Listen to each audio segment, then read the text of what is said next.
नमस्कार India, my name is Ram. दोस्तों, आज हम आपके सामने एक बहुत ही ज़बरदस्त प्रोडक्ट लेकर आए हैं जिसका नाम है भूवस्त्रा। भूवस्त्रा जिसको हम ज़मीन का 95 भी कहते हैं। आज हम आपको बताएँगे भूवस्त्रा है क्या? भूवस्त्रा एक्चुअल में एक यंत्र होता है जो ज़मीन की उर्वरा शक्ति को बढ़ाने का काम करता है, ज़मीन की स्वच्छता को बढ़ाने का काम करता है। और ये इस तरह से 2 किलो के वेट में होता है और ग्रैन्युलर फॉर्म में, दानेदार फॉर्म में आता है। अब मैं आपको बताऊँगा भूवस्त्रा काम क्या करता है। भूवस्त्रा जो ज़मीन के अंदर कीड़े होते हैं, जैसे दीमक हो जाता है, सफ़ेद लट हो जाता है, क्रिकेट हो जाता है और इस तरह के कई कीड़े होते हैं जो ज़मीन के अंदर होते हैं और हम कोई भी फसल उगाते हैं तो वो जाकर पौधों की जड़ों को नुकसान पहुँचाने का काम करते हैं या उनसे बचाने का काम भूवस्त्रा करता है। भूवस्त्रा का यूज़ कैसे करना होता है? भूवस्त्रा जब हम किसी फसल, जैसे हम खेत में प्लाव करते हैं, प्लाव करने के बाद हम चाहें तो भूवस्त्रा को मिट्टी के साथ या रेत के साथ मिलाकर हम उस खेत में उसको फैला देते हैं। और या तो जिस टाइम हम सीडिंग करते हैं तो उस दाने में, जैसे या तो धान हो, गेहूँ हो, कुछ भी उसके साथ मिलाकर आप उसको उसके साथ में मिलाकर उसकी सीडिंग करा सकते हैं। या तो जब हमारी फसल उग आती है उसके 15 से 20 दिन बाद हम भूवस्त्रा का छिड़काव कर सकते हैं।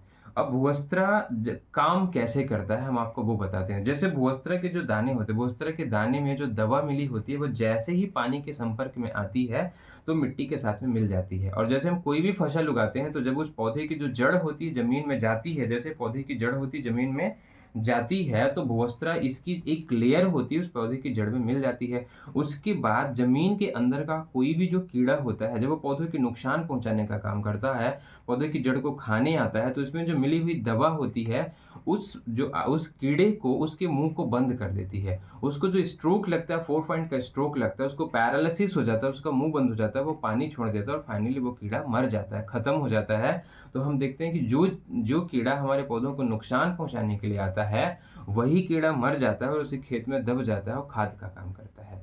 इसको हमें कितनी मात्रा में मिलाना होता है? तो जैसे हम कोई सीज़नेबल फसल, जैसे हम धान उगाते हैं, मक्का उगाते हैं, गेहूँ उगाते हैं, ऐसी फसलों को उगाने के लिए हमें 1 एकड़ के खेत में इस भूवस्त्रा के 2 पैकेट, मीन्स 1 पैकेट या 2 केजी का होता है तो उसको हमें 2 पैकेट मिलाना होता है। और सपोज़ हम कोई सब्ज़ी उगा रहे होते हैं, आप मिर्ची उगाओ, टमाटर उगाओ, बैंगन उगाओ, इसके लिए हमें 1 एकड़ में 2 केजी में सफिशिएंट हो जाता है।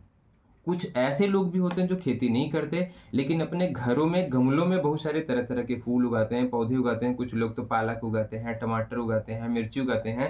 तो आप लोग भी जब गमले में कोई भी पौधा लगाते हो, उसके पहले जब आप गमले में मिट्टी डालते हो, तो एक इसकी लिमिटेड मात्रा मिलाकर उस मिट्टी में मिला दीजिए, फिर उसके बाद लगाइए। आप लोग तो प्रयोग भी कर सकते हो। कुछ ऐसे गमले जिसमें भूवस्त्रा मिलाइए और किसी में ना मिलाइए। आप देखेंगे कि विदिन 1 और 2 मंथ जिन पौधों में आपने भूवस्त्रा मिलाया हुआ है, वो पौधे एक अलग प्रकार के हो जाते हैं। और इस तरह का उपयोग करके आप अपनी ज़मीन की उर्वरा शक्ति को बढ़ा सकते हो, उसकी स्वच्छता को बढ़ा सकते हैं और ऑर्गेनिक खेती की ओर लौट सकते हैं।